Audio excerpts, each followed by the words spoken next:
নমস্কার, আপনারা দেখছেন খবরে বিবর্তন। খবরে বিবর্তনে আপনাদেরকে স্বাগত।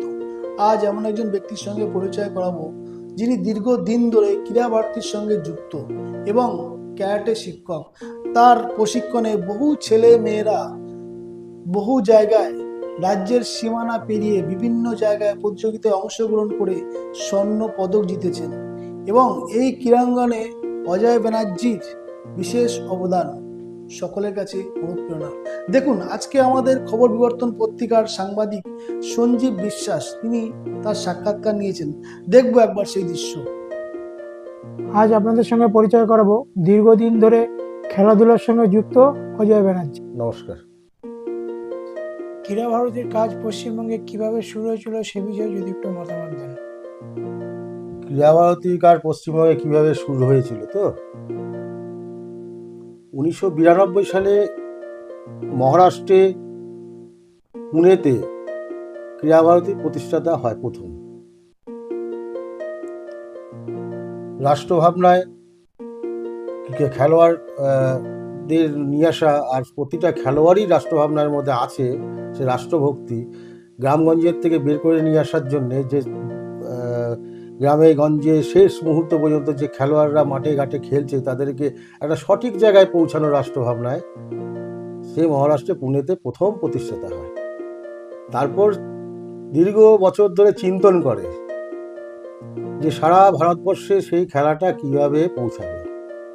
চিন্তন করে অবশেষে 2008 সালে চিন্তন করে অবশেষে আপনার 2009 সালে গিয়ে পশ্চিমবঙ্গে কার্যক্রম আমাদের শুরু হয়। সারা ভারতবর্ষে যখন শুরু হয় তখন পশ্চিমবঙ্গেও শুরু হয়।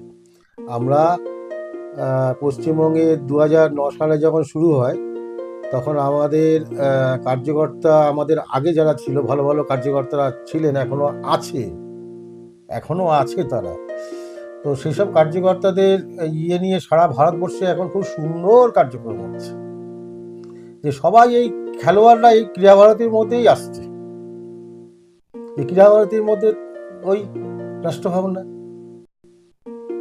হ্যাঁ, মানে কোনো এখানে করাপশন নেই, পুরোটাই একদম সাদা কাগজের মতন। এই জন্য ক্রীড়া ভারতীটাকেই চুজ করছে সবাই, যে ক্রীড়া ভারতীর মধ্যে যাই এই সংগঠন হয়তো কিছু পথ দেখাতে পারে। এই সংগঠন আপনাকে কিছু দেবে না, আপনার থেকে কিছু নেবে না, কিন্তু যে পথ এই সংগঠন দেখাবে সে সঠিক পথই দেখাবে। এই 2009 সালে যখন ওই আমাদের পশ্চিমবঙ্গে সারা ভারতবর্ষে কাজ শুরু হয়, পশ্চিমবঙ্গে শুরু হয়, তখন এক একজন কার্যকর্তা দারুণ দারুণ কার্যকর্তা, তাদের হাতের মধ্যে আমি পড়ে যাই, আমাকে নিয়ে নেয়।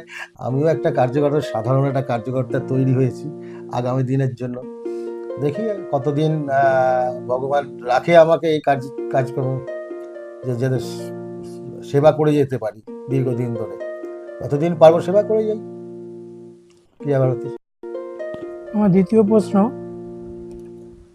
ক্রীড়া ভারতীয় প্রধান লক্ষ্য বা উদ্দেশ্য আপনি কিভাবে ব্যাখ্যা করবেন? ক্রীড়া ভারতীর প্রধান লক্ষ্য যে সারা দেশব্যাপী যে আমাদের গ্রামগঞ্জে শেষ গ্রাম পর্যন্ত যারা খেলার জগতের মধ্যে জড়িয়ে নেই, সে লিপ্ত হয়ে গেছে পুরনো খেলা, সেই খেলার জগতে ফিরিয়ে আনার জন্য, সুস্বাস্থ্য কামনা করার জন্য আমরা যেই সমাজ জীবনের সকল ক্ষেত্রে যে খেলার মাঠে যোগ দিক,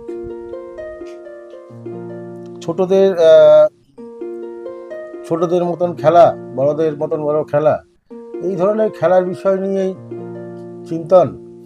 আর রাষ্ট্র ভাবনায় যারা খেলতে পারে, আর এবং একটা জিনিস আমরা যেটা চিন্তন করি সাধারণ ক্রীড়া ভারতীর কার্যকর্তারা, যে রাষ্ট্র ভাবনায় সারা দেশব্যাপী শরীর চর্চা রাখা আর বড় বড় খেলার দিকে মন দেওয়া। নানান খেলা, শুধু একটি খেলা নয়, আমরা ভারতবর্ষের যত প্রাচীন খেলা সব খেলার দিকে ক্রীড়া ভারতীর নজর রয়েছে।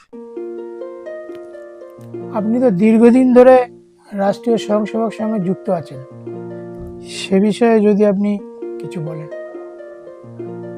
রাষ্ট্রীয় স্বয়ংসেবক সংঘ, রাষ্ট্রীয় স্বয়ংসেবক সংঘ অ্যাকচুয়ালি যারা নিজেরাই রাষ্ট্রের জন্য ভাবে, স্বয়ংকে সমর্পণ করে রাষ্ট্রের জন্য, তারাই স্বয়ংসেবক। আর সারা ভারতবর্ষে আমাদের স্বয়ংসেবক যেভাবে রাষ্ট্রভাবনা নিয়ে কাজ করে চলেছে, এক একটা বিষয়ে এক একজনের কাজ করছেন।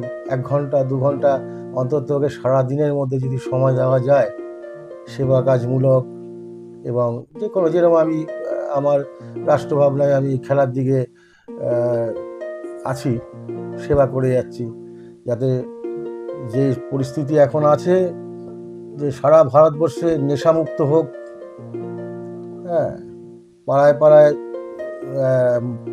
আড্ডা, সে মাঠ নেই, যে মাঠ খেলার একটা জায়গা নেই, হ্যাঁ, সে মাঠ ঠাট কমে যাওয়াতে রাষ্ট্রীয় স্বয়ংসেবক সংঘ সব কিছু নিয়েই চিন্তন করে, রাষ্ট্রের ভাবনা নিয়েই চলে।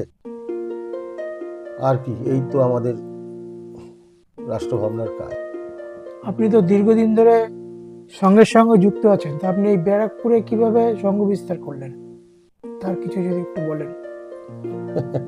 অ্যাকচুয়ালি কি, আমি সংঘের সাথে যুক্ত আছি, কিন্তু সংঘের কাজ ব্যারাকপুরে বিস্তার করেছি এটা ঠিক নয়। সংঘর সাথে অ্যাকচুয়ালি নিজেকে সংঘের সাথে যুক্ত করতে পেরেছি, এটাই অনেক বড় ব্যাপার। হ্যাঁ, সংঘের কাজ ব্যারাকপুরে, সংঘ তো সারা পৃথিবীতেই কাজ চলছে সংঘের। হ্যাঁ, আমি নিজেকে ভাগ্যবান মনে করি, আমিও একজন স্বয়ংসেবক। অজয় দাকে প্রশ্ন করা হয়েছিল, তিনি একটা সময় রাজনীতি সমর্থক ছিলেন এবং পরবর্তীকালে তিনি সঙ্গে প্রবেশ করেন। রাষ্ট্রীয় স্বয়ংসেবক সংঘের বিভিন্ন দায়িত্ব তিনি পালন করেছেন এবং সংঘ যখন যেটা নির্দেশ দিয়েছে তিনি নিষ্ঠার সাথে পালন করেছেন। তাকে প্রশ্ন করা হয়েছিল, আপনি কি রাজনীতিতে আসতে ইচ্ছুক? দেখুন কি বলছে, একবার শুনবো। দাদা, আপনি তো আগে রাজনীতি করতেন, রাজনীতির সঙ্গে যুক্ত ছিলেন, তারপরে সঙ্গের সঙ্গে ও ক্রীড়া ভারতীর সঙ্গে যুক্ত হয়েছেন। এখন আপনাদের মতো লোক যদি আবার রাজনীতিতে ফিরে আসে, তবে আপনার কেমন হয়, কেমন লাগবে? অ্যাকচুয়ালি রাজনীতিতে ছিলাম এটা বলাটা ভুল, রাজনীতির সমর্থক ছিলাম।